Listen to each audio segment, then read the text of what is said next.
Assalamualaikum warahmatullahi wabarakatuh.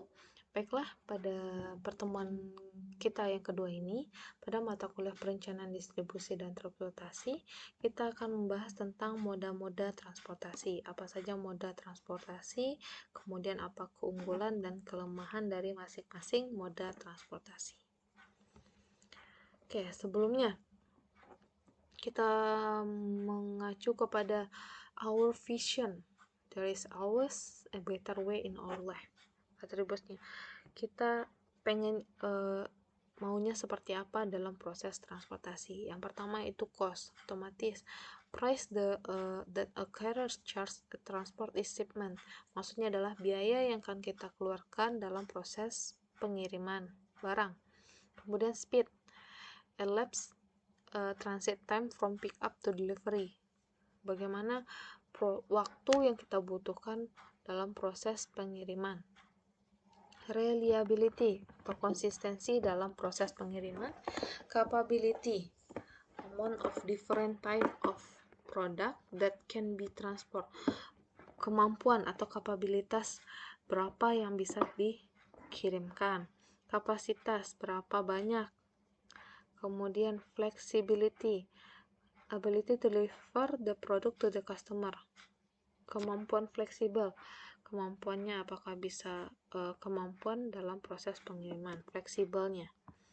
Kalau capability adalah beberapa different type, tipe-tipe yang berbeda yang mampu kita distribusikan.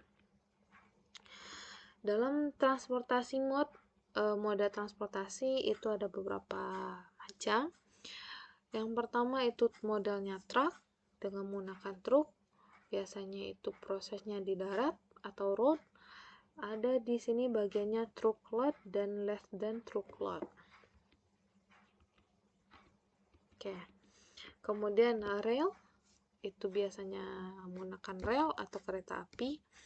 Air ini menggunakan udara atau pesawat. Package carrier biasanya itu adalah moda pengiriman khusus untuk paket. Water, air itu kapal laut, dan pipeline itu pipa. Kita bahas truckload. Truckload itu adalah muatan truk. Muatan truk. Ada less than truckload. Less than truckload itu maksudnya adalah kalau dalam arti kata muatan truknya yang belum penuh. Tapi dalam pembahasan atau moda transportasi dalam distribusi, truckload ini maksudnya adalah kemampuan truk untuk pengisiannya secara full, berarti produknya diisi secara full. Less than truckload itu produknya tidak penuh dan bisa diisi dengan produk-produk lainnya. Tujuannya adalah agar biaya yang dikirimkan itu lebih kecil. Misal, suatu perusahaan bisa menggunakan truckload atau juga yang nyebut dengan full truckload itu digunakan jika perusahaan itu mengirimkan barang skala besar. Jadi sekali kirim muat untuk satu truk. Bagaimana kalau perusahaan itu skala kecil, dalam sekali kirim dia tidak bisa memenuhi satu truk, otomatis dia juga akan mengeluarkan biaya yang besar, sehingga dia menerapkan yang namanya less than truckload. Jadi si pihak truk juga bisa menampung produk dari perusahaan lain, sehingga untuk biaya truknya bisa dibagi dua atau dibagi dengan perusahaan-perusahaan lainnya. Ini dia truk, atau juga bisa road dalam arti di jalan misalkan. The most common mode of transportation and it is used at least somewhere and in almost all supply chain. Maksudnya adalah truk itu adalah moda transportasi yang paling sering digunakan dalam moda transportasi dan bisa ditemui di mana saja dalam proses rantai pasok. Jadi sedemikian rupa truk ini bisa digunakan atau kita sering menemukan dalam proses pendistribusian barang. Kita bahas keuntungan dan kerugiannya. Keuntungannya, main benefit, keuntungannya lebih besar. Travel speed, kecepatannya lebih cepat. Use extensive road network, bisa menghubungkan jalan darat. Large number of current working in the same area, bisa mengirimkan barang dalam area yang sama dengan skala yang besar. Mudah untuk dimonitoring lokasinya, lokasi barang maksudnya. Easy to monitor location of goods, mudah untuk memonitoring lokasi barang.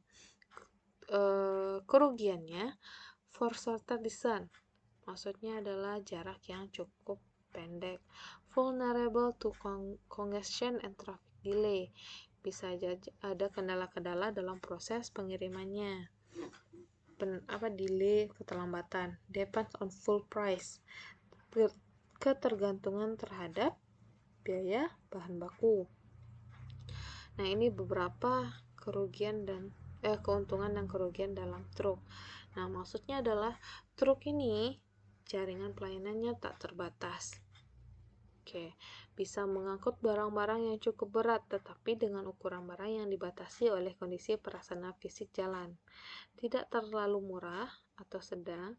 Performasi delivery time-nya tidak lebih baik daripada kereta api, dan variabilitas delivery time-nya tidak sebesar kereta api.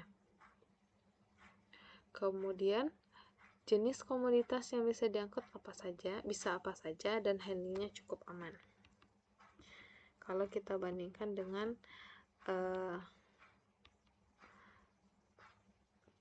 kereta api.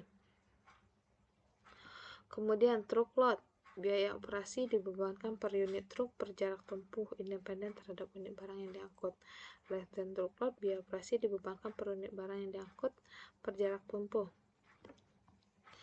Nah, sebenarnya pengukuran truk load dan less than truk load ini sama, itu adalah untuk per unit barang per jarak tempuh. Tetapi karena kita menggunakan less than truk load, lebih baik kita menggabungkan barang-barang yang akan dikirimkan pada titik yang sama, sehingga biayanya lebih kecil. Karena less than truk load artinya muatannya tidak penuh, less than kecil dari muatan truknya, itu maksudnya. Cocok untuk pengiriman dari pemasok ke pabrikan ke gudang, penyimpanan dalam satu daerah geografi. Itu truk ya. Truk itu cocok untuk pengiriman dari pabrik ke gudang, penyimpanan dalam satu daerah geografi. Itu dia truk. Jadi intinya truk itu bisa dipakai di jalur darat dan tujuannya lebih fleksibel daripada kereta api, dari kapal laut, dari pesawat. Kenapa? Karena untuk kereta api dia harus berhenti di stasiun, untuk kapal dia harus berhenti di pelabuhan, untuk pesawat dia harus berhenti ke bandara. Otomatis dia hanya sampai ke titik-titik itu saja. Bagaimana sampai ke Tangersuman? Tentu dengan adanya truk tadi, makanya dia bisa lebih fleksibel dari moda transportasi lainnya. Kita lanjut moda transportasi yang kedua, itu rail atau kereta api. For heavy dan large load over long and line journey. Keuntungannya, maksudnya adalah itu untuk mengangkut barang yang berat atau besar dan bisa mengirimkan ke land atau jarak tempuh yang cukup jauh atau cukup panjang. Keuntungannya, lowest overall cost per unit weight. Railway is the safe from that form of transport, can be most effective when linked into multimodal system. Maksudnya yang pertama, biaya yang dibebankan terhadap unitnya lebih kecil karena dia bisa menampung banyak barang dengan biaya yang cukup murah kalau kita bandingkan dengan truk. Truk hanya kapasitas sekian dengan biaya sekian. Kita bandingkan dengan kereta api ternyata ongkos per unitnya produknya lebih rendah dengan masing-masing keuntungan dan kerugiannya. Kemudian pengirimannya lebih aman, kemudian lebih efektif jika kita gunakan dengan multimoda system. Apa itu multimoda system? Nanti akan kita bahas di slide berikutnya. Disadvantage-nya, kerugiannya. Nah, ini yang saya jelaskan tadi, rutenya tetap hanya bisa ke terminal. Then they can stop intermediary points. Di mereka tidak bisa berhenti pada poin-poin yang kita inginkan. Dia hanya akan berhenti pada terminal yang sudah ditetapkan. Rail transport can provide door-to-door service. Nah, karena ini door-to-door service maksudnya adalah langsung ke pelanggan, beda sama truk tadi. Truk tadi bisa langsung mengirimkan barangnya ke pelanggan. Kalau ini susah, mereka hanya bisa berhenti ke stasiun tadi. Nah, karakteristiknya katanya rel ini cocok untuk transportasi barang dengan volume besar.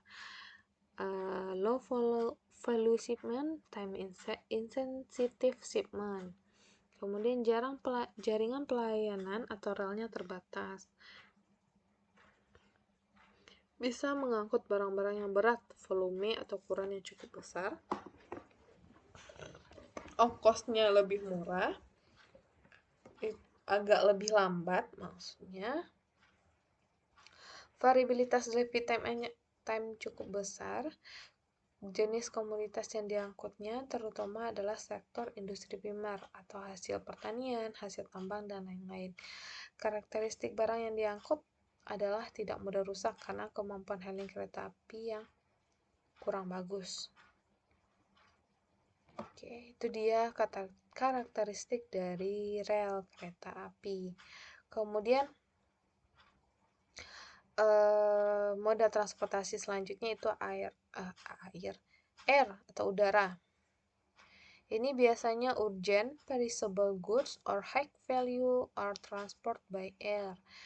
Biasanya barang-barang yang dikirimkan dalam moda transportasi udara ini barang yang bersifat penting, atau barang-barang yang mudah rusak, atau barang-barang yang bernilai tinggi. Biasanya itu digunakan dengan moda transportasi udara. Keuntungannya di udara itu adalah kecepatan dalam pengiriman. Kerugiannya, biayanya tentu lebih besar, dan kapasitas atau beratnya terbatas. Jadi kita tidak bisa mengangkut barang-barang besar dengan menggunakan pesawat. Karakteristik lainnya, transportasinya cepat tapi mahal. Cocok untuk pengiriman item yang berukuran kecil tapi bernilai tinggi atau high value tadi. Time sensitive shipment. Harus waktunya cukup, pengiriman ya dengan waktu yang sensitif, harus cepat-cepat dikirimkan. Jaringan pelayanannya terbatas. Barang yang diangkut ringan atau ukuran kecil. Paling mahal dibanding dengan alat transportasi yang lain. Performansi delivery time-nya baik dengan variabilitas kecil. Sistem handlingnya paling baik sehingga bisa mengangkut barang-barang yang mudah rusak. Nah, ini mode yang tadi khusus untuk pengiriman paket. Ini yang sudah membuat, contohnya adalah perusahaan FedEx, UPS, dan SPS, yang mengangkut barang dalam jumlah kecil atau terbatas mulai dari pengiriman surat sampai pengiriman dengan berat 150 pounds. Karakteristiknya biaya yang cukup tinggi, pengiriman cepat dan handal, pengiriman yang bersifat time sensitif, lebih fokus kepada e-business, contohnya Amazon, Dell, Mac, Mastercard. Biasanya package carrier ini juga melibatkan semua moda. Mereka punya moda transportasi darat seperti truk, dan bukan semua truk, ada motor, mobil, dan lain. Ada juga moda transportasi udaranya seperti pesawat. Kemudian moda transportasi selanjutnya itu adalah water atau air. Biasanya itu kapal laut ya. It is used for bulk volume for international traffic. Biasanya ini untuk pengiriman jalur internasional, tapi di sini kita juga punya transportasi laut yang hanya mengirimkan antar pulau dan lain-lain. Keuntungannya bisa digunakan keuntungannya untuk menggunakan water itu untuk barang-barang yang heavy, berat, atau skala besar, bulky, besar. Kemudian untuk barang-barang dengan lead time yang panjang, keuntungannya cheaper traffic mean, biayanya lebih murah. Kerugiannya susah untuk dimonitor di mana lokasinya. Kemudian limit to appropriate ports, terbatas untuk proses pelabuhannya cuma cukup terbatas, sama kayak stasiun dan bandara tadi. Transfer to ship take time, untuk proses pengiriman atau pemindahannya ke kapal itu membutuhkan waktu yang cukup lama. Karakteristiknya terbatas untuk lokasi geografis tertentu, kita hanya bisa digunakan untuk lokasi-lokasi yang jalur laut. Volume pengirimannya sangat besar dengan biaya yang murah, kecepatannya lambat, banyak digunakan untuk perdagangan global. Kemudian jaringan pelayanan sangat terbatas, barang-barang yang diangkut bisa berat dan ukurannya bisa fleksibel. Ongkos lebih murah di antara alat transportasi yang lainnya. Performansi delivery time-nya paling jelek, lambat. Jenis barang yang diangkut bisa apa saja, karakteristik barang yang diangkut yang tidak mudah rusak. Oke, ini mungkin saya tambahkan di air. Bagaimana kalau kita mengirimkan hasil pertanian dengan moda transportasi air? Tentu sebenarnya bisa, tapi harus melakukan antisipasi, misalkan menyediakan lemari pendingin biar barang-barangnya tidak mudah busuk dan lain-lain.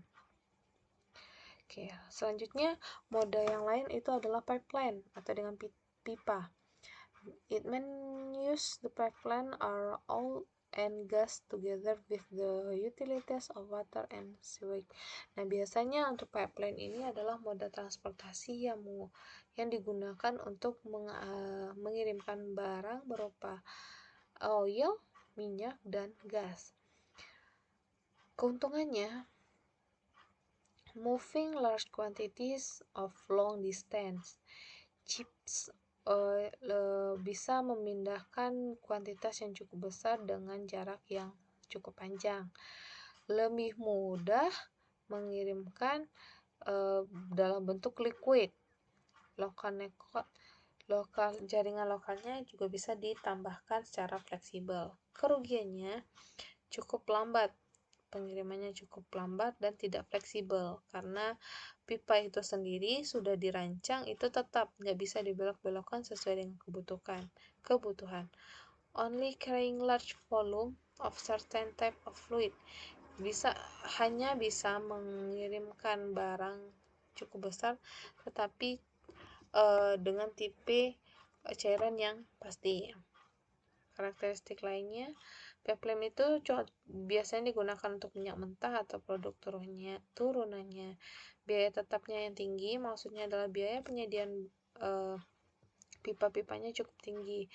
Juga sangat cocok untuk produk dengan permintaan yang besar dan predictable. Predictable itu bisa diprediksi. Sangat cocok untuk pengirimannya mentah ke pelabuhan atau ke tempat penyulingan, tapi bukan untuk pengiriman produk minyak ke SPBU. Kenapa? Karena tadi sifatnya yang tetap, tidak bisa berubah-ubah. Makanya kalau misalkan di SPBU bisa jadi SPBU-nya bisa tutup, tidak digunakan lagi, maka pipanya akan nganggur lebih baik, lebih efisien. Kalau ke SPBU kita menggunakan truk saja, karena juga jumlah yang akan dikirimkan tidak perlu banyak-banyak sesuai dengan kita menggunakan pipa. Jaringannya sangat terbatas, hanya untuk mengangkut gas dan cairan. Paling murah, investasi awalnya yang besar, tetapi biaya persatuan produknya akan lebih murah nantinya. Variabilitas delivery time-nya kecil. Oke, itu dia tentang pipeline.